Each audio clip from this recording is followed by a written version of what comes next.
Onsite অপটিমাইজেশনের ক্ষেত্রে আমাদের কিছু স্টেপস রয়েছে, ধারাবাহিকতা রয়েছে। সেই ধারাবাহিকতাগুলো আমরা একটা নোটপ্যাডে লিখেছি কি কি করতে হবে স্টেপ বাই স্টেপ। তো প্রথমে যেটা করতে হবে, আমরা সিএমএস প্ল্যাটফর্মে দেখাচ্ছি বিষয়টা। সিএমএস প্ল্যাটফর্ম হচ্ছে যেটা কন্টেন্ট ম্যানেজমেন্ট সিস্টেম, যেখানে হচ্ছে আমাদের কোডিং নলেজ খুব একটা লাগে না, বা কোডিংকে ব্যবহার না করে আমরা প্লাগইনসকে ব্যবহার করেই আমরা কোডিং এর কাজগুলি করতে পারি। তবে আমরা সিএমএস প্ল্যাটফর্ম নিয়েও আলোচনা করব, প্লাস এইচটিএমএল সিএসএস এর যে সকল পিএইচপি যে সাইটগুলো থাকে অর্থাৎ কোডিং এর থাকে সেটা নিয়েও পাশাপাশি আলোচনা করব। তো প্রথমে যেটা করব, আমার সাইটটা কি করতে হবে, ইনস্টল করতে হবে। এটা হচ্ছে প্রথম কাজ। সো সিএমএস প্ল্যাটফর্মের মধ্যে ওয়ার্ডপ্রেসটা সবচেয়ে জনপ্রিয়। তো আমরা এখন যেটা করব, আমাদের যেহেতু অলরেডি একটা ডোমেইন আছে প্লাস আমাদের একটা হোস্টিংও আছে, তো আমরা এবার কি করলাম, আমরা আমাদের হোস্টিংয়ে যার যার আইডি পাসওয়ার্ড দিয়ে ঠিক এভাবে লগ ইন করবো। প্রত্যেকের আইডি পাসওয়ার্ড দিবে হচ্ছে হোস্টিং কোম্পানি। তো তাদের সেই আইডি পাসওয়ার্ড দিয়ে আমরা লগ ইন করে আমাদের প্যানেলে যাব। প্যানেলে যাবার পরে তো প্যানেলের অপশনসগুলো এক এক হোস্টিং কোম্পানি এক এক রকম হতে পারে, তবে এখানে যে সকল ফাইলসগুলো আছে, অপশনগুলো আছে, মোটামুটি কমন থাকবে সবগুলোর ক্ষেত্রে। তো আমাদের কাজটা হবে সেটা হচ্ছে যে সফটওয়্যার অ্যান্ড সার্ভিসেস নামে একটা অপশন আমরা পাবো আমাদের প্রত্যেকের হোস্টিং প্যানেলে, কন্ট্রোল প্যানেল যেটা সি প্যানেল। তো সি প্যানেলটায় আমরা কিভাবে আসবো, সি প্যানেলে আসার নিয়ম হচ্ছে আপনার যে ডোমেইন নেমটা সেটা লিখে /cpanel সি প্যানেল লিখলেই আপনার আইডি পাসওয়ার্ড দিয়ে লগ ইন করার যে অপশনটা সেটা পেয়ে যাবেন। আমি ছবিতে দেখাই, অনেকটা এরকম হবে।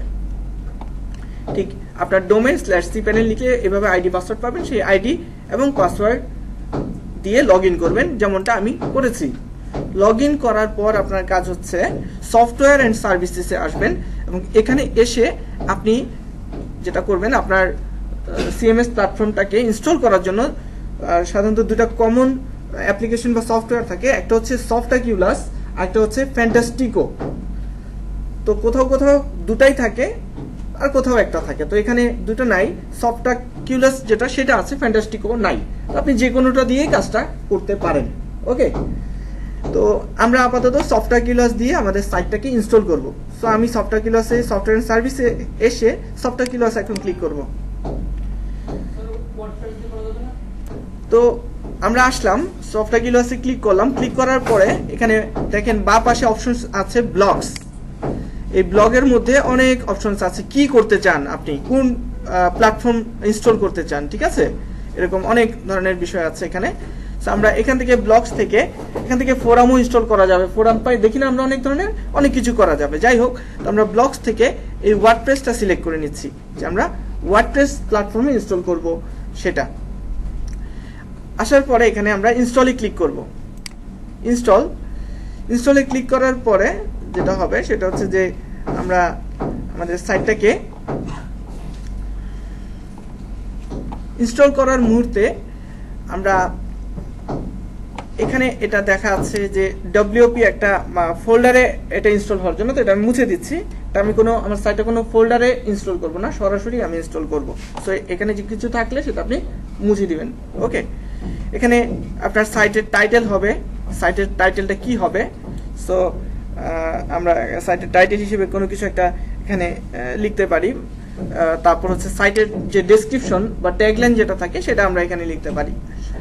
এরপর হচ্ছে এখানে অ্যাডমিনের ইউজার নেম, সেটা কি হবে, অ্যাডমিনের ইউজার নেম দিয়ে দিচ্ছি আমি এটা। আর একটা এখানে কি করতে বলা হচ্ছে, একটা পাসওয়ার্ড দিতে বলা হচ্ছে। তো আমরা এই পাসওয়ার্ডটাও রাখতে পারি, বা চাইলে আমরা আমাদের মতো নতুন কোনো পাসওয়ার্ডও আমরা চাইলে দিতে পারি। ওকে, সো আমরা একটা নতুন একটা পাসওয়ার্ড এখন দিব। এরপর আমরা এটাকে এখানে একটা আমরা আমাদের মেইল অ্যাড্রেসটা দিতে পারি।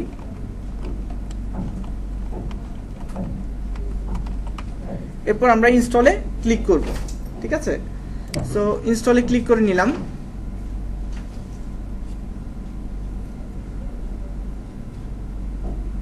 এটা ইনস্টল হচ্ছে, কিছুটা সময় লাগবে।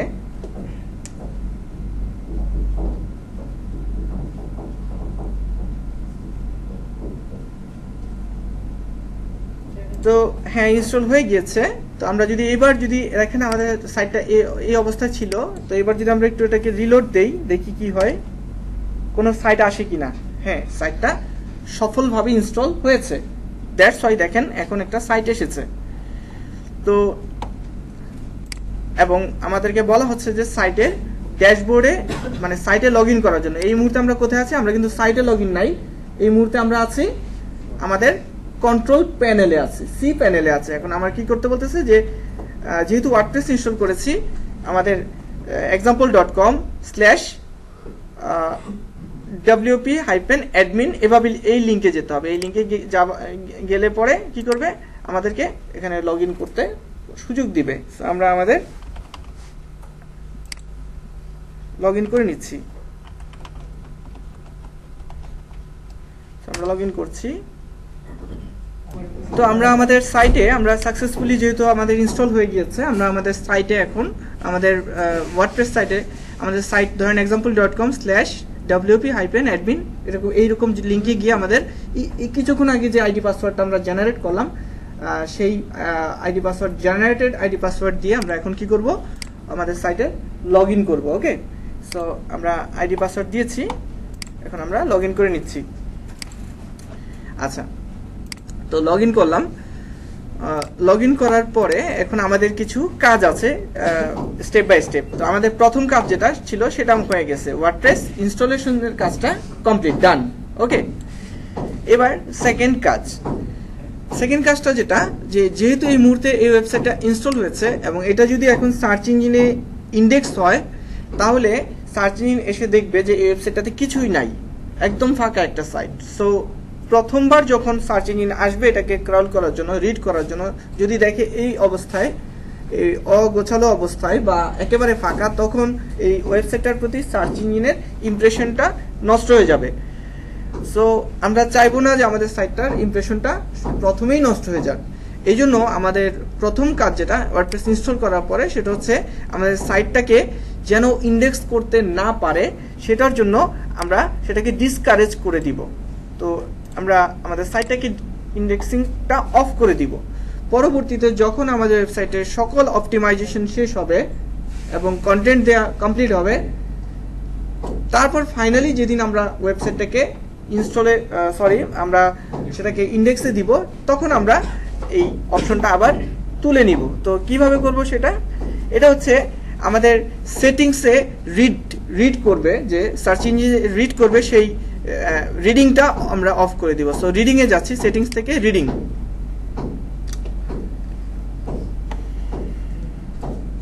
রিডিং এ আসার পরে এখানে দেখেন লেখা আছে সার্চ ইঞ্জিন ভিজিবিলিটি।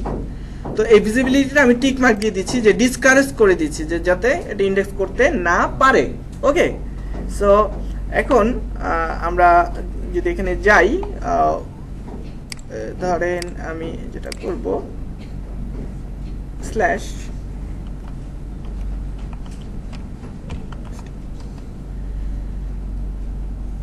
আচ্ছা, তো এখন আমরা যেটা করব সেটা হচ্ছে যে এটাকে সেভ চেঞ্জেস দিয়ে দিচ্ছি। সেভ চেঞ্জেস দিয়ে দিলাম, মানে ডিসকারেজ করে দিলাম যেন সেটা সার্চ ইঞ্জিনে কি না হয়, ইন্ডেক্স না হয়। ঠিক আছে, আমি একটু রিলোড দিয়ে দেখি। তো দেখছেন পরিবর্তন হয়েছে কিছু, অর্থাৎ এভরিথিং ইজ অ্যালাউ। আচ্ছা, তো আমরা আমাদের দ্বিতীয় কাজটাও করে নিলাম, যে ডিসকারেজ করে দিলাম আমাদের সার্চ ইঞ্জিন যেন ইন্ডেক্স করতে না পারে। এটা হচ্ছে দ্বিতীয় কাজ। এরপর তৃতীয় কাজ, থিম ইনস্টল করা। অনেকে করে কি, যে টোটাল কনফিগারেশন করলো, তারপরে হঠাৎ করে থিম চেঞ্জ করলো। তো তখন যেটা হয়, থিমটা চেঞ্জ করলে আপনি যে কনফিগার করলেন ওই বিষয়গুলো হয়তোবা চলে যাবে। সো থিম চুজ করা বা থিমের যে কাজগুলো, এটা আগেই করে নেবেন। ঠিক আছে, পরবর্তীতে থিম বারবার চেঞ্জ করতে যাবেন না। তো যাই হোক, আমরা একটা থিম কিভাবে আমরা ইনস্টল করতে পারি সেটা আমরা দেখে নেই। তো আমরা থিম হচ্ছে অ্যাপিয়ারেন্সের সাথে রিলেশন। সো অ্যাপিয়ারেন্সের এই যে থিমস নামে অপশন আছে, এই থিম অপশনে এসে আমরা এখানে অনেক ধরনের থিম আছে, আমরা সার্চ করে দেখতে পারি। Add new theme, add new থিমে ক্লিক করে আমরা ফ্রি অনেক থিম আছে, বা আমরা চাইলে পেইড থিম কিনে নিতে পারি। যাই হোক, আমরা আপাতত যেহেতু বিগিনার, আমাদের পেইড থিমে যাওয়ার প্রয়োজন নেই, আমরা ফ্রি কোনো থিম দিয়ে আমরা ট্রাই করতে পারি, ঠিক আছে। সো আমাদের যেটা এই মুহূর্তে এই থিমটা ইনস্টল করা আছে, হ্যাঁ, 2016। সো এখন আমরা অ্যাড নিউ ক্লিক করে যদি আমরা কোনো কিছু চুজ করি, কোনো থিম, তাহলে সেই থিমের ডিজাইন কনভার্ট হয়ে যাবে। ইনস্টলে ক্লিক করছি, ধরে নিচ্ছি যে এই থিমটা ভালো রেসপন্সিভ এবং আমাদের পছন্দ হয়েছে, তো আমরা এটাকে এখন ইনস্টলে ক্লিক করব। ইনস্টল। সো থিমটা ইনস্টল হচ্ছে। ইনস্টল হওয়ার পরে আমরা এটাকে লাইভ প্রিভিউ মোডে চলে যাব। সো লাইভ প্রিভিউ দেখতে পারবো যে এটা ইনস্টল করার পরে এটা দেখতে কেমন দেখাবে। এই যে, হ্যাঁ, এটার যে কালার, তারপর এটার ডিজাইনটা কিন্তু কিছুটা চেঞ্জ, যেটা বর্তমানে আছে অন্যরকম, যে বর্তমানে আছে কেমন, বর্তমানে আছে এইরকম, ঠিক আছে। এটা চেঞ্জ হয়ে পর ওটা যদি আমরা ইনস্টল করি তখন অনেকটা এরকম হবে। যেহেতু সাইটে এখন কোনো ইনফরমেশন নাই, কিছু নাই, টোটাল সাইটটা ফাঁকা অবস্থায়, যেতে বোঝা যাচ্ছে না এটার ডিজাইনটা আসলে। কিন্তু যখন এটা কন্টেন্ট দেওয়া শুরু করব তখন আমরা অ্যাকচুয়ালি এটার রিয়েল লুকটা বুঝতে পারবো। তো যাই হোক, তো আমি যেটা করতে হবে এখন অ্যাক্টিভেটে ক্লিক করতে হবে। অ্যাক্টিভেটে ক্লিক করলেই এই থিমটা কি হবে, এখন ইনস্টল হবে। সো আমি এখন আর এটা অ্যাক্টিভেট করছি না, যে আমরা দেখে নিলাম যে অ্যাক্টিভেট করার পর সেটা আসলে দেখতে কেমন দেখাবে। তো যাই হোক, আমাদের কাজটা ছিল যে থিমটাকে ইনস্টল করা। এই পর্যায়ে এসে, অর্থাৎ তৃতীয় পর্যায়ে এসে আমরা আমাদের থিমটাকে আমরা ইনস্টল করে নেব। আমরা এখানে অনেক থিম আছে, আমরা সার্চ করতে পারি, বা পপুলার থিম আছে, আমরা খুঁজে দেখতে পারি, অনেক ধরনের থিম আছে, খুঁজলে অনেক থিম পাবো আমরা, ফ্রি থিমগুলো। তো সাধারণত ফ্রি থিমগুলোতে অনেক বেশি সুবিধা থাকে না, তবে যেহেতু এটা ওয়ার্ডপ্রেস এটা আপনাকে প্রোভাইড করছে, এবং ওয়ার্ডপ্রেস একটা রিকগনাইজড একটা ওয়েবসাইট, সো তাদের দেয়া থিমগুলো আমার মনে হয় যে ইনজুরিয়াস কোনো কিছু থাকবে না, এই জায়গাটার মধ্যে থাকার কথা না, কারণ তারা এগুলো সব চেক করেই দেখে। ওকে, তো যাই হোক, আমরা অ্যাপিয়ারেন্স থেকে এসে এভাবে থিম ইনস্টল করব, এবং শুধু ইনস্টল করলে হবে না, ইনস্টল করার পরে অবশ্যই সেটাকে অ্যাক্টিভেট করতে হবে। ওকে, সো আমরা দেখে নিলাম কিভাবে একটা থিম ইনস্টল করব এবং সেটাকে অ্যাক্টিভেট করব। আচ্ছা, এরপর যে কাজটা সেটা হচ্ছে আমাদের যে আমরা ওয়েবসাইটটা থাকে, আমাদের ওয়েবসাইটের ডিফল্ট ভাবে তার যে এই যে ইউআরএল যে তৈরি হয়, অর্থাৎ লিঙ্ক তৈরি হয়, লিঙ্কের যে স্ট্রাকচারটা, সেই স্ট্রাকচারটা ফ্রেন্ডলি অবস্থায় থাকে না। অর্থাৎ অনেকটা হয়তো বা ফোরামের মতো থাকে, বা অর্থাৎ এরকম স্ল্যাশ দিয়ে এরকম আইডি থাকে অনেক ধরনের, হ্যাঁ, এরকম আইডি থাকে, বা বোঝা যায় না, অনেক সময় এরকম হয়।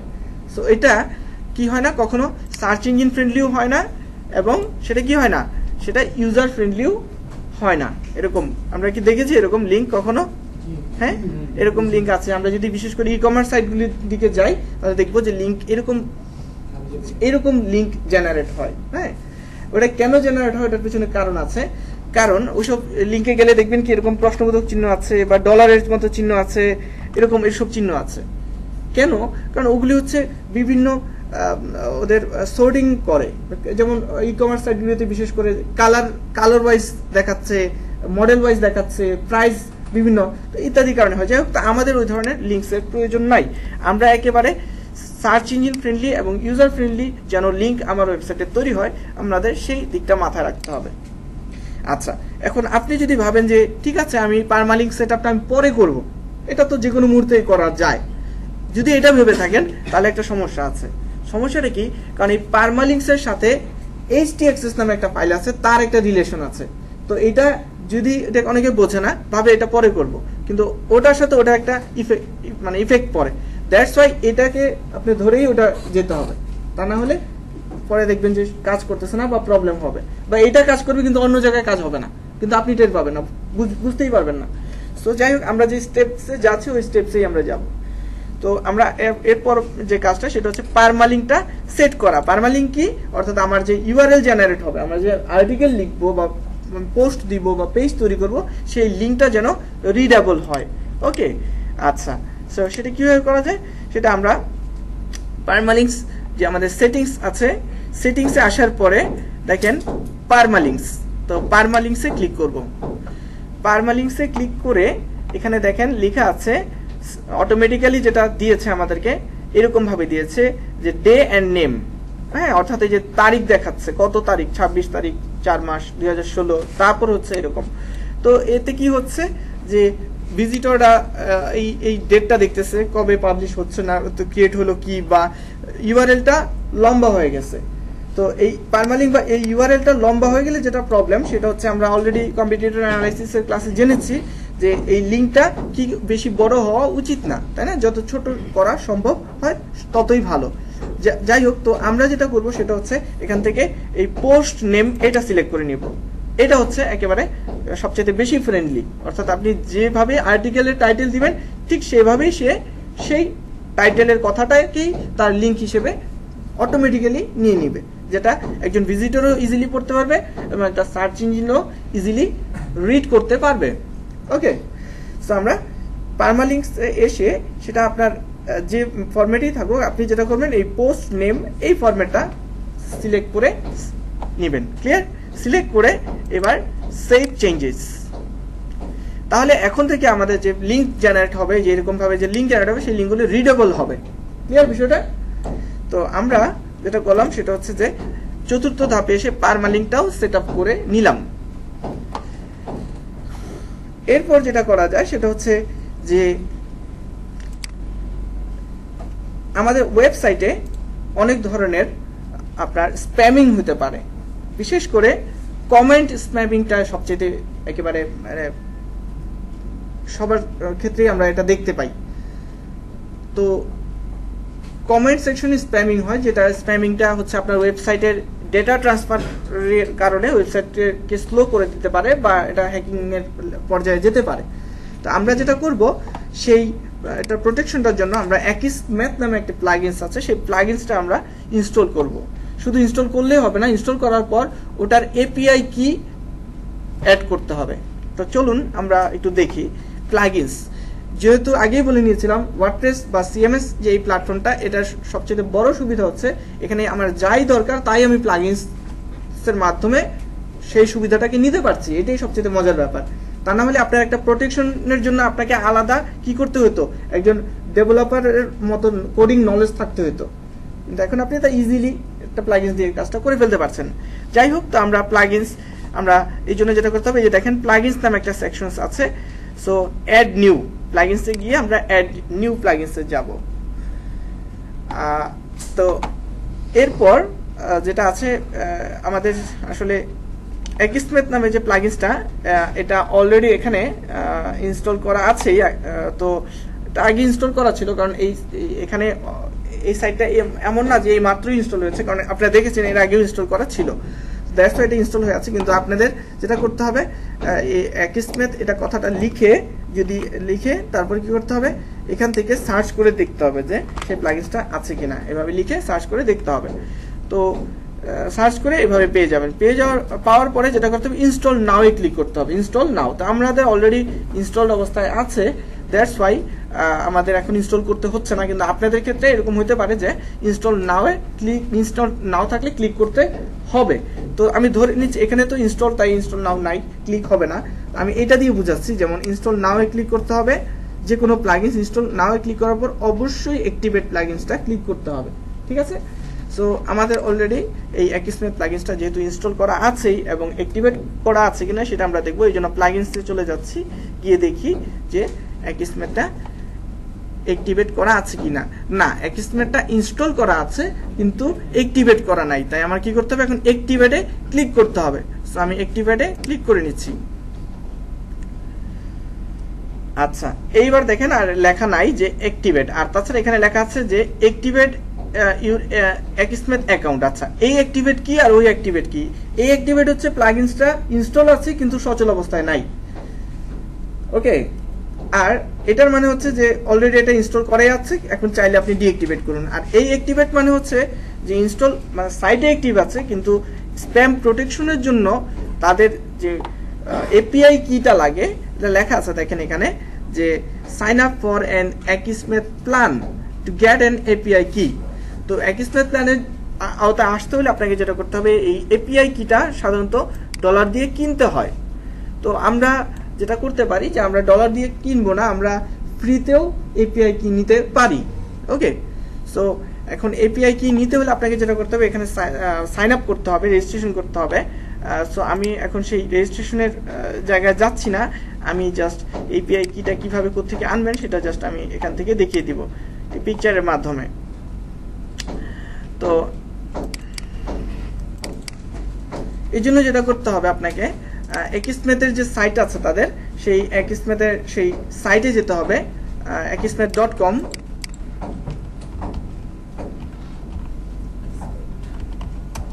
একismath-টা কেন? কারণ হচ্ছে এটা আপনার প্রোটেকশন দিবে। সাইটের যে বিভিন্ন ধরনের যে স্প্যামিং হয়, বিভিন্ন ধরনের দেখবেন যে চাইনিজ ল্যাঙ্গুয়েজের মতো লেখা চলে আসতেছে, হ্যাঁ, সো ওই স্প্যামিংটাকে প্রোটেক্ট করার জন্য এই প্লাগইনসটা, ওয়েবসাইটের একটা সিকিউরিটির জন্য। তো যাই হোক, একismath-এর ওয়েবসাইটে চলে আসবেন। আসার পরে যেটা হবে, তাদের বিভিন্ন সাইন আপ করার সময় বিভিন্ন তাদের প্ল্যান আছে, সেই যেটাই আপনি নেন, মানে এখানে যদিও লেখা থাকবে ডলার, কিন্তু সমস্যা নেই, আপনি এটা নিতে পারেন, এটার জন্য ট্রাই করতে পারেন। এটা $0 আছে।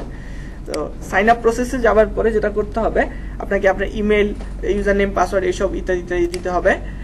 এবং আরেকটা বিষয় হচ্ছে যেটা, আপনারা যে wordpress.com-এ আপনারা একটা ফ্রি অ্যাকাউন্ট করে নেবেন, ঠিক আছে, একটা ফ্রি অ্যাকাউন্ট করে নেবেন, তো আপনাকে সেটা অথরাইজ করতে বলতে পারে। ওকে, তো এরপর অথরাইজে ক্লিক করলেন, ক্লিক করার পরে ফার্স্ট নেম, লাস্ট নেম। এরপরে যে সমস্যাটা হয়, বা অনেকেই আমাকে বলে যে একismath প্লাগইনটা তো কোনো মতেই এপিআই কিটা নিতে পারছি না, ডলার চাই। সমস্যাটা কোথায় একটু বলি। সমস্যাটা কিছুই না, সমস্যাটা জাস্ট ছোট্ট সমস্যা। ছোট্ট সমস্যাটা কি, সেটা হচ্ছে যখন ইনস্টল করতে যায় তখন এই যে এই জিনিসটা, বাটনটা দেখতে পাচ্ছেন, এটা এখানে থাকে। এটা এখানে থাকার কারণে এখানে একটা ডলার দেখায়। আপনাকে জাস্ট করতে হবে এটা সমাধানে 1 সেকেন্ড, জাস্ট চাপ দিয়ে টেনে এটাকে এদিকে নিয়ে যাবেন, তাহলে দেখবেন এটা $0 হয়ে যাবে। বুঝে গেছে বিষয়টা? এই তো যখন আপনি বা পাশে নিয়ে আসতেছেন তখন ইয়ারলি কন্ট্রিবিউশন 0। এরপর আপনি এই আপনার কংগ্রেচুলেশন জানাবে এবং ফ্রি যে এপিআই কিটা সেটা আপনাকে তারা দিবে। ওকে, সেই এপিআই কিটা আপনি আপনার ওয়েবসাইটে এখানে এসে অ্যাক্টিভেট ইউর একismath অ্যাকাউন্ট, এখানে ক্লিক করার পরে, এখানে ক্লিক করলে সে আপনাকে সেই যে এপিআই কিটা এখানে বসাতে বলবে এবং আপনি এখানে বসিয়ে জাস্ট ইউজ দিস কিটা ক্লিক করলেই কি হবে, এটা টোটালি এটা ফাইনালি একেবারে ভালো মতো কাজ করা শুরু করবে। ক্লিয়ার? তাহলে আমরা এইভাবে খুব অল্প সময় ব্যয় করেই আমাদের এই 5 নাম্বার কাজ, অর্থাৎ একismath প্লাগইনসটা ইনস্টল করে আমাদের সাইটের স্প্যামটাকে কিছুটা প্রোটেক্ট করতে পারি। আচ্ছা, ষষ্ঠ কাজ সেটা হচ্ছে যে আমরা যখন আমাদের সাইটটা ইনস্টল করি তখন সাধারণত সাইটে যেটা হয় যে আমরা জানি ক্যাটাগরি থাকে। সাধারণত এই ক্যাটাগরিগুলোর মধ্যে যেটা হয় কি, আমাদের এরকম হয় যে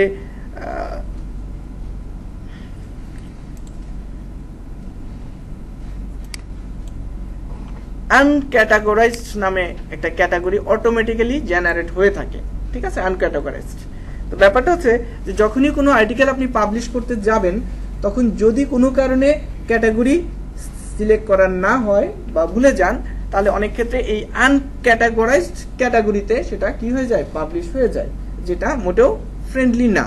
তো আমাদের যেটা করতে হবে, হয় এই আনক্যাটাগরাইজড ক্যাটাগরিটাকে ডিলিট করতে হবে, নয়তো সেটাকে কি করতে হবে, এডিট করতে হবে। এডিট করে সেটাকে আপনার কোনো যে ক্যাটাগরি চাচ্ছেন যে নামে, সেই ক্যাটাগরিতে সেটাকে এডিট করতে হবে। তো এটা অনেকে জানে না বা ভুলে যায়। তা আমাদেরকে কি করতে হবে, সেই ক্যাটাগরিটা আমাদেরকে রিনেম করে দেখতে হবে।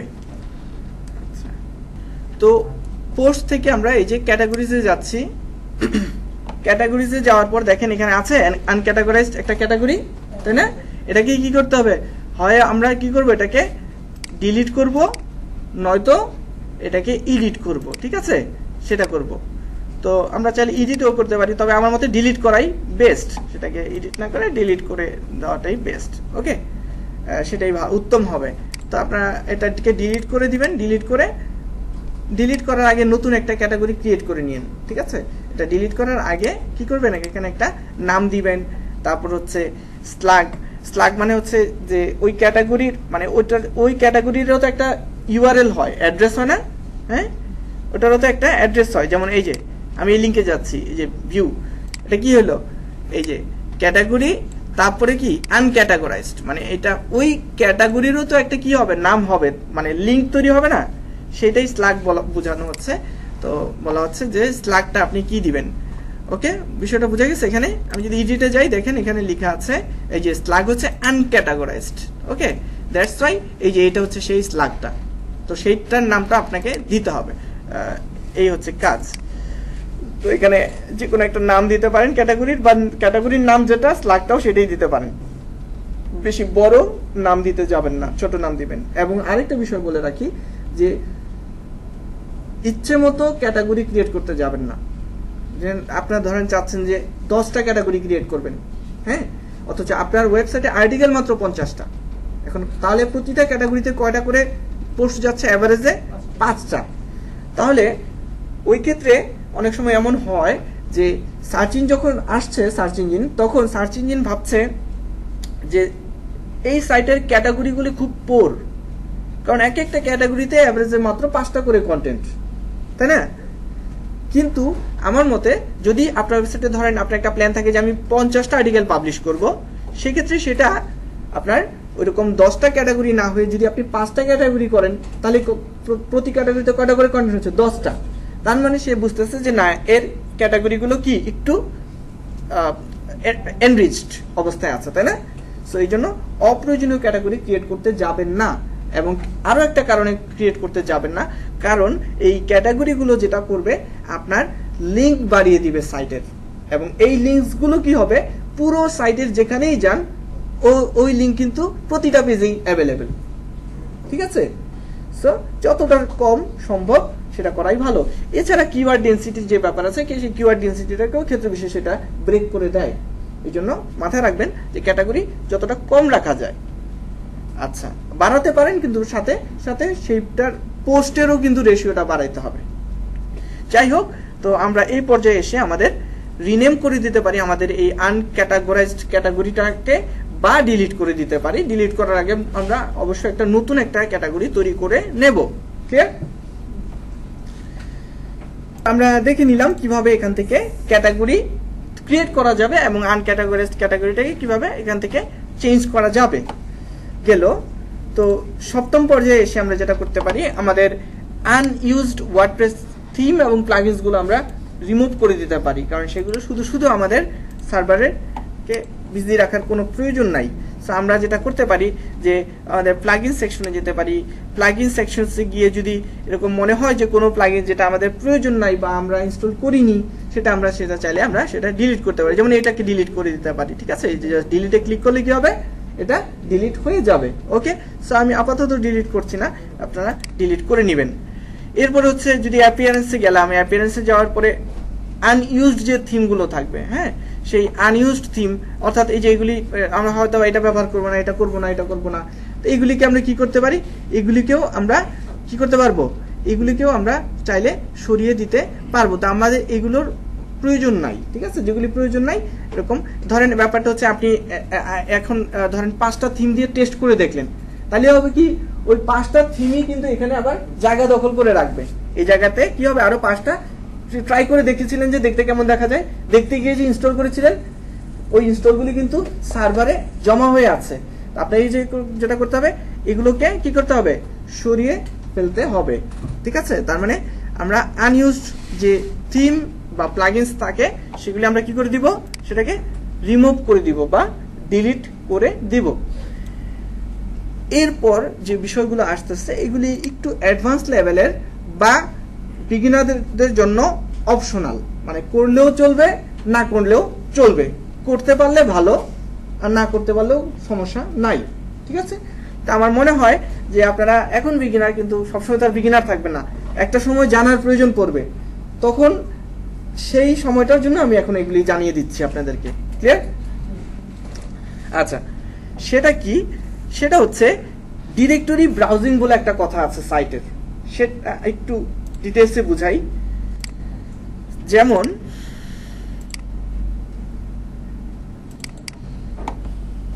আমরা কোনো সাইটে আমরা যদি একটু এভাবে লিখে সার্চ দেই, দেখেন ঠিক ইন ইউআরএল, তারপর হচ্ছে কোলন, তারপর হচ্ছে ইনভার্টেড কমার ভিতরে wp content / plugins, ধরেন ঠিক এইভাবে যদি আমি লিখি, তাহলে দেখেন কিছু কিছু ওয়েবসাইট চলে আসতেছে, যেমন এটা একটা ওয়েবসাইট, এটা ওয়েবসাইট, এই ওয়েবসাইটগুলো চলে আসছে। তো এইভাবে লিখলে পরে যদি যেসব সাইট চলে আসছে তাদের একটা প্রবলেম আছে। তাদের প্রবলেমটা কি, চলেন আমি একটু লাইভ দেখি। প্রবলেমটা যেটা হবে সেটা হচ্ছে যে এভাবে লিখলে পরে এরকম হবে, এরকম হবে। সেটা কি, যে ধরেন এটা abc.com, তারপর হচ্ছে wp includes, এটা একটা জরুরি একটা ফোল্ডার সাইটে, যেটার ভিতরে আপনি আর হ্যাকার ছাড়া কেউ ঢোকার প্রয়োজন নাই। ঠিক আছে, এখন সিদ্ধান্ত আপনার, আপনি কি হ্যাকারকে ঢুকাতে চান কিনা।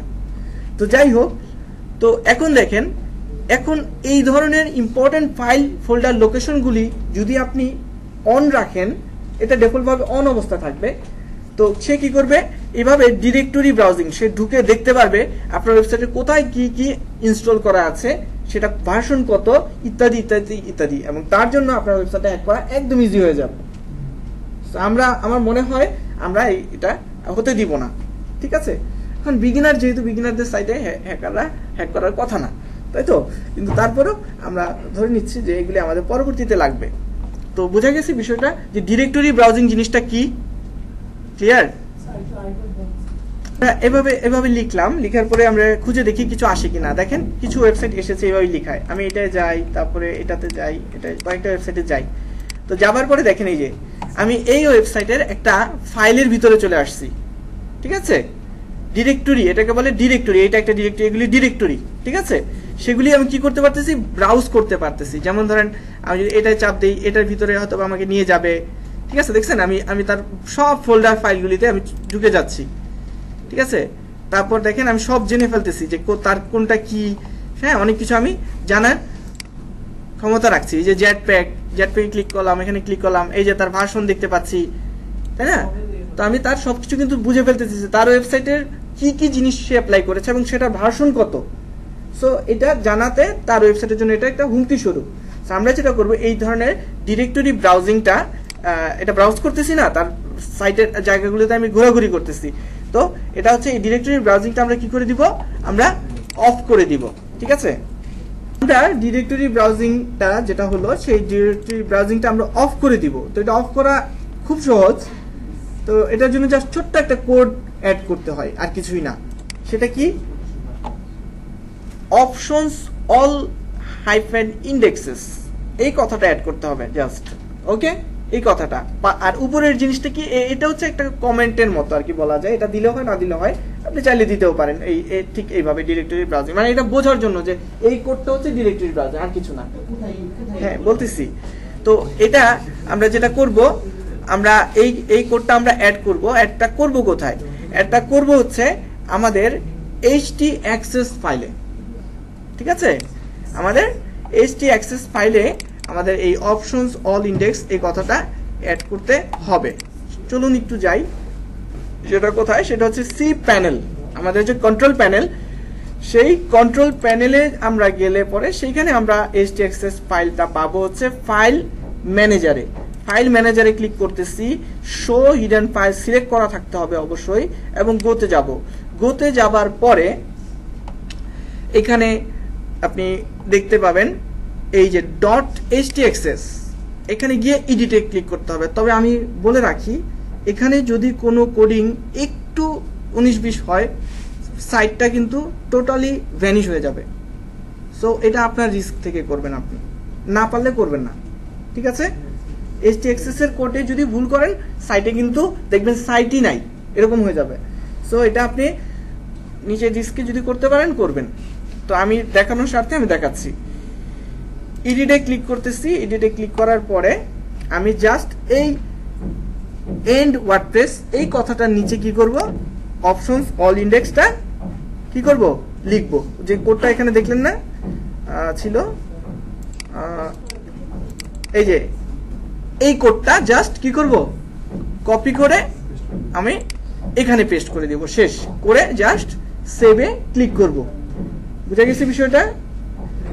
আচ্ছা, এখন ব্যাপারটা হচ্ছে এটা করলাম কি সি প্যানেলে এসে htaccess, ওকে? এটা হচ্ছে একদম মানে মাদার কোডিং এর জায়গা htaccess। এটা ডেভেলপাররা শুধুমাত্র হাত দেয় এই জায়গাতে, বা ক্ষেত্র বিষয়ে ডেভেলপাররাও সহজে ধরে না। তো এখানে সেভ করতে হবে, অবশ্যই যে কোনো কিছু করে সেভ করতে হবে কোডটা লিখে। আমি কোডটা দিচ্ছি না, জাস্ট দেখালাম কোথায় দিতে হবে সেটা, ওকে? দিতে হবে এই লেখাটার নিচে এসে সেই কোডটা দিতে হবে। এখন লিখতে হবে আবার আমার এই কারণে লিখে আবার সেভ দিতে হবে, এই কাজটা করতে হবে। তো আপনারা চাইলে এখান থেকে করতে পারেন। আরেকটা অপশন আছে, সেটা আরো বেশি ইজি। সেটা কি? সেটা হচ্ছে যে আমরা পরবর্তী ক্লাসে ইয়োস্ট প্লাগইনসটার কথা বলবো। সেখানে ইয়োস্ট প্লাগইনসেই htaccess এর একটা বিষয় আছে। সেখানেও চাইলে আমরা যদি ওই সি প্যানেলে যদি না দিতে চাই, তাহলে এই প্লাগইনস যে ইনস্টল করবো ইয়োস্ট, সেই ইয়োস্ট প্লাগইনসেও আমি কি করব, এডিট ফাইলে htaccess এর অপশনটা এখানেও পাবো। বুঝা গেছে বিষয়টা?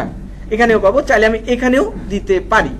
মানে সি প্যানেলে গিয়ে htaccess এ না ঢুকে আমি আমার সাইটেই লগ ইন করে এই ইয়োস্ট প্লাগইনসটা ইনস্টল করে সেটা এডিট ফাইলে গিয়ে এখানেও দিতে পারি, কারণ এখানেও htaccess কে পাওয়া যায়।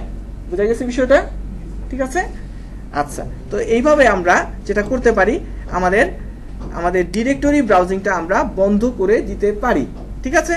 এটা অপশনাল, এটা করলেও হয় না করলেও হয়। সাধারণত এগুলি খুব বড় মাপের যে সকল ওয়েবসাইট থাকে তারা এই ধরনের বিষয়গুলোতে তারা কাজ করে থাকে। ঠিক আছে? আচ্ছা, তো গেল ডিরেক্টরি ব্রাউজিং এর বিষয়টা। এরপর হচ্ছে যে আমাদের যে সার্ভারটা থাকে, সেই সার্ভারে অটোমেটিক্যালি সেভ করার একটা বিষয় থাকে। সেটা কি? যে আমরা যখন মাইক্রোসফট ওয়ার্ডে লিখি কোনো কিছু, দেখবেন কি এটা অটোমেটিক্যালি ডিফল্ট ভাবে 10 মিনিট পর পর সেভ হয়।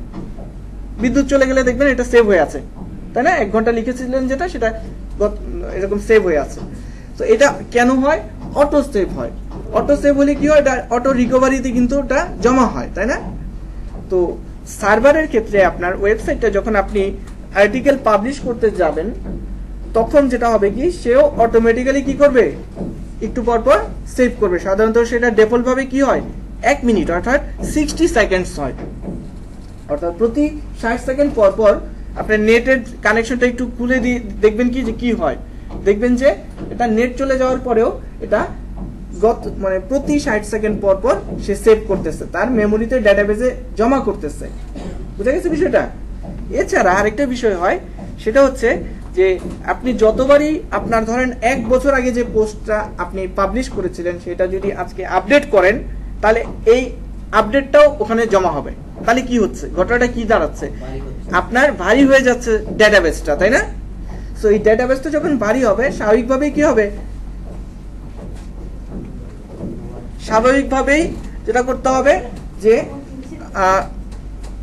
ডেটাবেসটা ভারী হয়ে গেলে আপনার সাইটের জন্য এটা একটা ইমপ্যাক্ট করতে পারে। তো আমরা সেই ডেটাবেসটা যেন ভারী না হয়ে যায়, সেটার জন্য আমরা কি করব, আমাদের যে পোস্টের যে রিভিশনটা আছে, এই রিভিশনটা কি করে দিব, ডিসেবল করে দিব।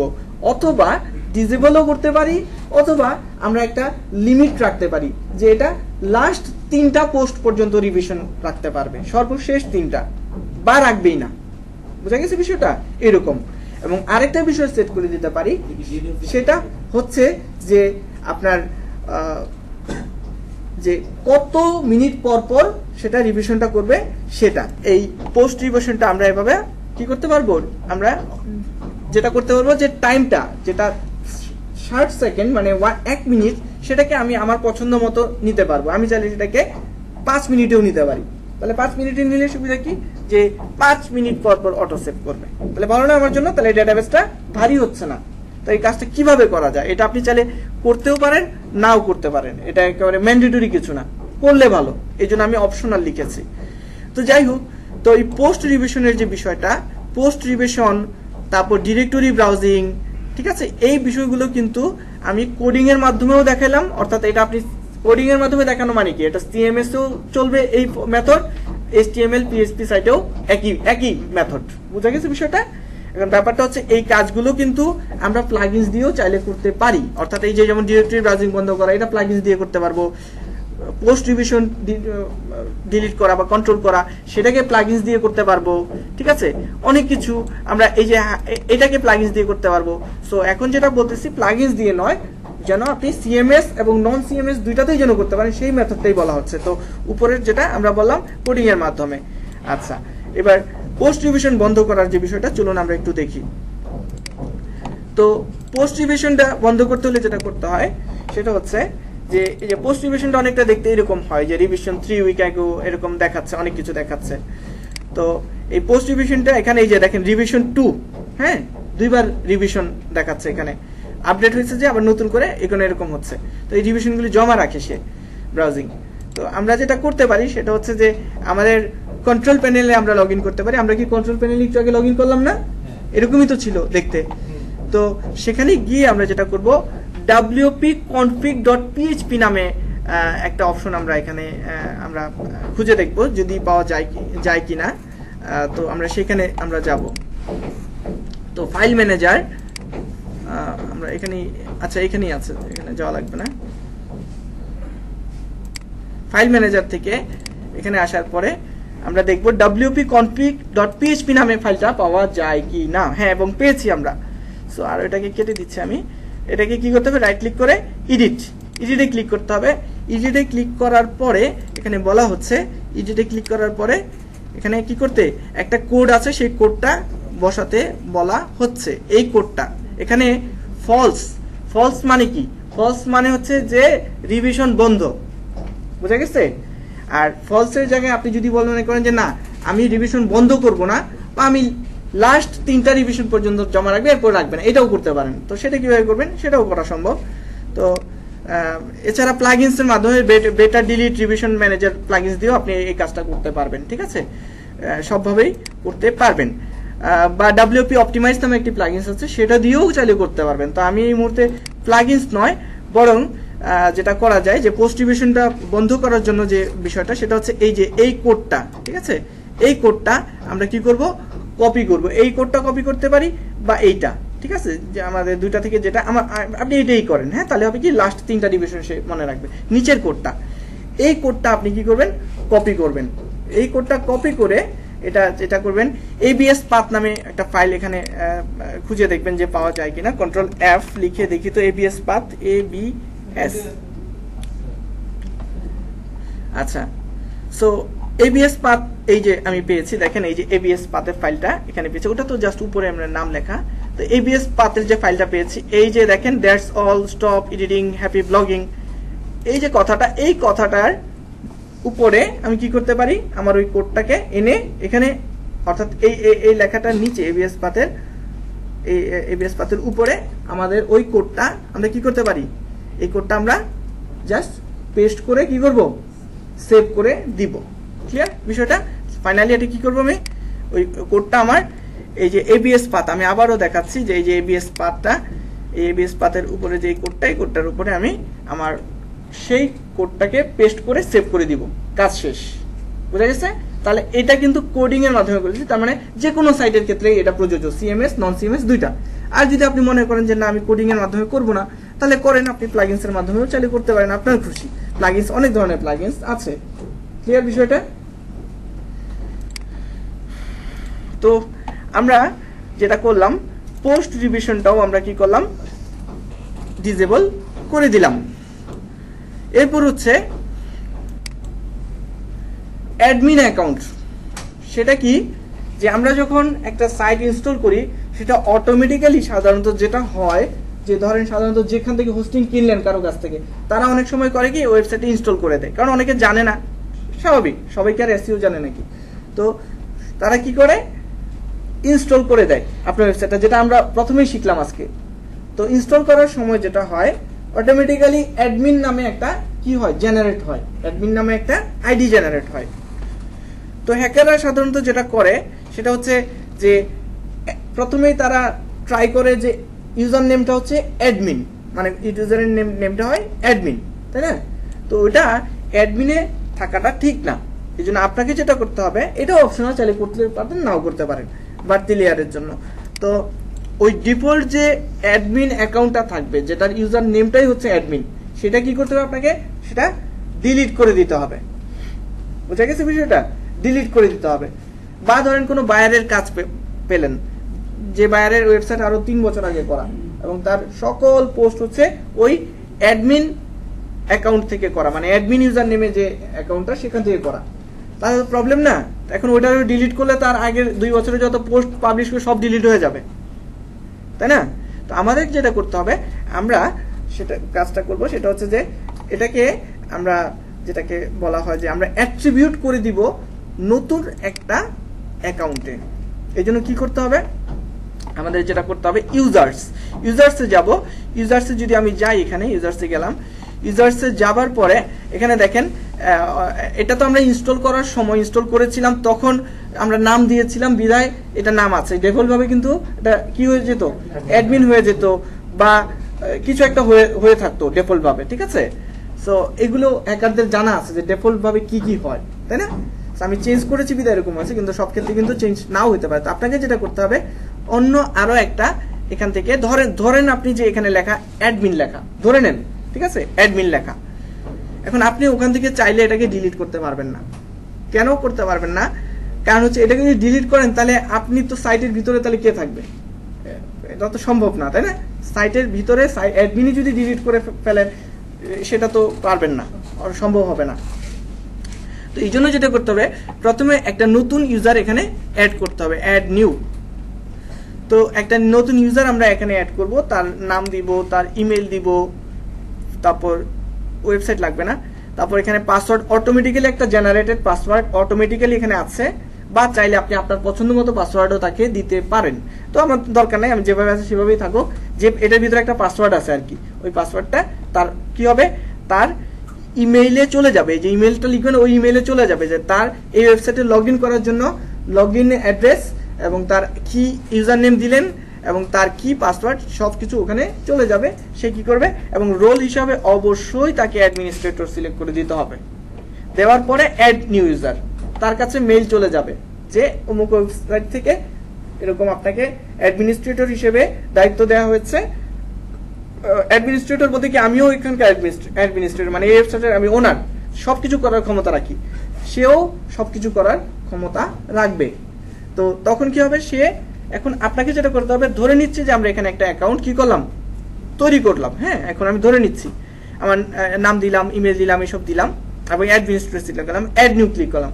ক্লিক করার পরে তাহলে এখন কি হলো, দুইটা অ্যাডমিনিস্ট্রেটর অ্যাড হলো সাইটে, তাই না? একটা হচ্ছে অলরেডি অ্যাডমিন নামে আছে ধরে নিচ্ছি, আর একটা নতুন যেটা জেনারেট হলো যে কোনো নামে। আচ্ছা, তো মিস্টার এক্স এরকম। তো এবার যেটা করতে হবে, এবার আমি আমার এখান থেকে লগ আউট করব, মানে আমার যে অ্যাডমিন নামে যে অ্যাকাউন্টটা সেটা থেকে আমি কি করব, বের হয়ে যাব। বের হয়ে আমি আবার কি করব, এবার লগ ইন হবো। কি দিয়ে লগ ইন হবো, নতুন যে একটা অ্যাকাউন্ট হলো, হ্যাঁ ওটা তো আমাদের ইমেলে আমরা পাঠাবো, অন্য একটা ইমেলে, মানে যে ইমেলে এই সাইটটা করেছি সেই ইমেলে না, অন্য একটা ইমেলে, আমাদেরই আরেকটা ইমেলে। তো সেই ইমেলে আইডি এবং পাসওয়ার্ড দিয়ে আমরা কি করব, এবার লগ ইন করবো, ঠিক আছে? নতুনটা দিয়ে কিন্তু লগ ইন করেছি। নতুনটা দিয়ে লগ ইন করার পরে যেটা করতে হবে, যে এখানে এখন সম্ভব না, কারণ এখন তো একটা অ্যাকাউন্ট, এই জন্য বোঝা যাচ্ছে না বিষয়টা। তখন হবে কি, আপনি ধরেন নতুন এখানে আরেকটা অ্যাড হইলো, নতুনটা মিস্টার এক্স আর এটা হচ্ছে অ্যাডমিন। আপনি কি করলেন, যেহেতু লগ ইনে করেছেন এখন কোনটা দিয়ে, মিস্টার এক্স দিয়ে, তো এইবার এটা অ্যাডমিন লেখা এখানে অ্যাডমিন, সেটাকে কি করবেন, ডিলিট করে দিতে পারবেন। ডিলিটে চাপ দিয়ে জাস্ট অ্যাপ্লাই ক্লিক করবেন। অ্যাপ্লাই ক্লিক করার পরে এখন তো ডিলিট হবে না, কারণ একটাই এখানে অ্যাকাউন্ট অ্যাডমিনিস্ট্রেটর। অ্যাপ্লাই ক্লিক করতে হবে, এবং অ্যাপ্লাই ক্লিক করার পরে যেটা হবে, যেহেতু অপশনটা আমরা দেখতে পাচ্ছি না, আমি মুখী বলি, সেটা হচ্ছে যে ডিলিট করতে যাওয়ার সময় সে কনফার্ম করবে যে আপনি কি ডিলিট করতে চাচ্ছেন। যদি ডিলিট করতে চান তাহলে তাকে কিভাবে ডিলিট করবেন, তাকে কি আপনি মানে করবেন, অ্যাট্রিবিউট করে দিবেন। মানে অ্যাট্রিবিউট বলতে যে তার আগে যে সকল আর্টিকেল পাবলিশ করেছিল এই অ্যাকাউন্ট থেকে, সেগুলি কি তাহলে হস্তান্তর করবেন। হ্যাঁ, জমি কি করে, উইল করে না, এরকম যে তার ওই অ্যাকাউন্টে যে আর্টিকেল ছিল সেগুলি কি আপনার আইডিতে ট্রান্সফার হবে।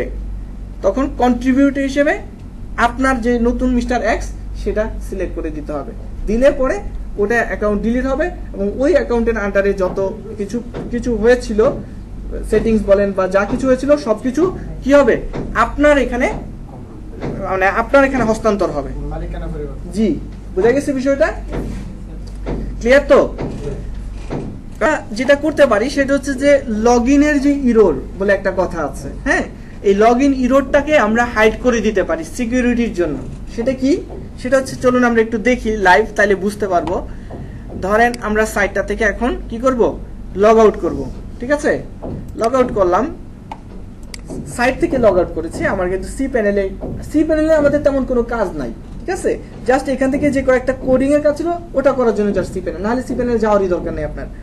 আচ্ছা, তো এখন আমরা কি করব, আমাদের কি করব, এখানে ইউজার নেম দিব, পাসওয়ার্ড দিব, তাই তো?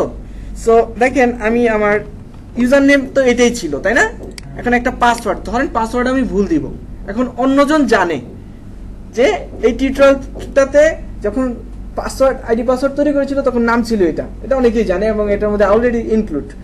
এখন ধরেন পাসওয়ার্ডটা হয়তো জানা নাই, তো যাই হোক, তো ধরেন আমি একটা পাসওয়ার্ড দিলাম, কোন রকম কিছু একটা দিলাম, দেওয়ার পরে আমি এখন লগইন দিব। সে বলবে কি ইরর। এখন ব্যাপারটা দেখেন, ইরর ঠিকই, বাট বলতেছে আমার ইউজার নেমটা ঠিক আছে। বুঝা গেছে বিষয়টা? তার মানে কি, এই দুইটার মধ্যে একটা হ্যাকার কনফার্ম যে তার ইউজার নেম এইটা, ঠিক আছে? তার মানে তার এখন কি করতে হবে, জাস্ট যেটাকে বলে ব্রুট ফোর্স অ্যাটাক। সে আমার পাসওয়ার্ডটা জাস্ট এখন সে ইয়া করবে, মানে তার কাজটা সহজ হয়ে গেল, 50% ডান, তাই না? আমাদেরকে যেটা করতে হবে যে আমার কোনোটাই যেন সে বুঝে না বুঝতে পারে, সেটার ব্যবস্থা করতে হবে। ঠিক আছে, তো ওটার ব্যবস্থাটা কিভাবে হবে, এটার ব্যবস্থা করতে হলে আমরা সাইটে ঢুকবো, ঢুকে আমরা সেটা করব। তো আমি লগ ইন করছি, তো লগ ইন করলাম। লগ ইন করার পরে আমাদের এই লগ ইন ইররটা মুছে দিতে হবে। তো লগ ইন ইররটা কোথায় মুছবেন? এটা লগ ইন ইররটা মুছতে হলে আমি একটা স্ন্যাপশট রেখে দিয়েছি একটু আগে। সেটা হচ্ছে, যেটা করতে হবে, functions.php তে আসতে হবে, অর্থাৎ অ্যাপিয়ারেন্স মানে থিমের মধ্যে কোডিংটা দিতে হবে। অ্যাপিয়ারেন্সে এসে এডিটরে এসে functions.php, ক্লিয়ার বিষয়টা? এখানে আসতে হবে, দেখা যাচ্ছে এখানে আসতে হবে functions.php, থিমের অ্যাপিয়ারেন্সে এডিটরে এসে functions.php।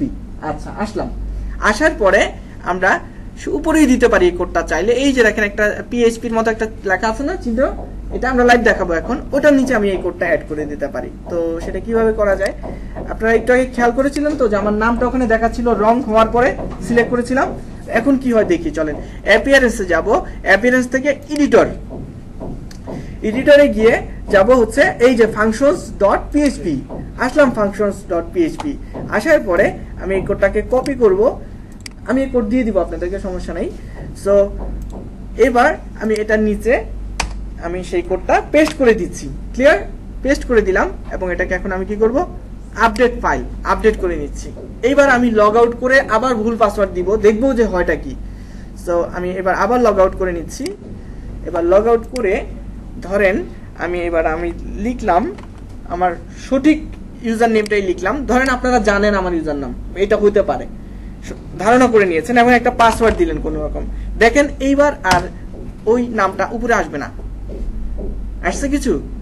একটু আগে কিন্তু বলতেছিল যে ইনকারেক্ট এবং নামটা আসতেছিল, এখন কিন্তু সেটাও আসতেছে না। মানে বোঝার কোনো সুযোগ নাই যে আমার ইউজার নেমটা আসলে কি, তাই না? তার মানে যে 50% তার কনফার্ম হওয়ার সুযোগ ছিল সেটাও বাদ, ক্লিয়ার? সো আমরা চাইলে এভাবে আমাদের লগ ইন ইরর্স গুলো আমরা এভাবে হাইড করে রাখতে পারি, ঠিক আছে? সো আমরা আজকে অনসাইট অপটিমাইজেশনের পার্ট 1 আজকে এই পর্যন্তই আমরা রাখবো। পরবর্তী পার্টে আমরা অন্যান্য বিষয়গুলো নিয়ে আলোচনা করব।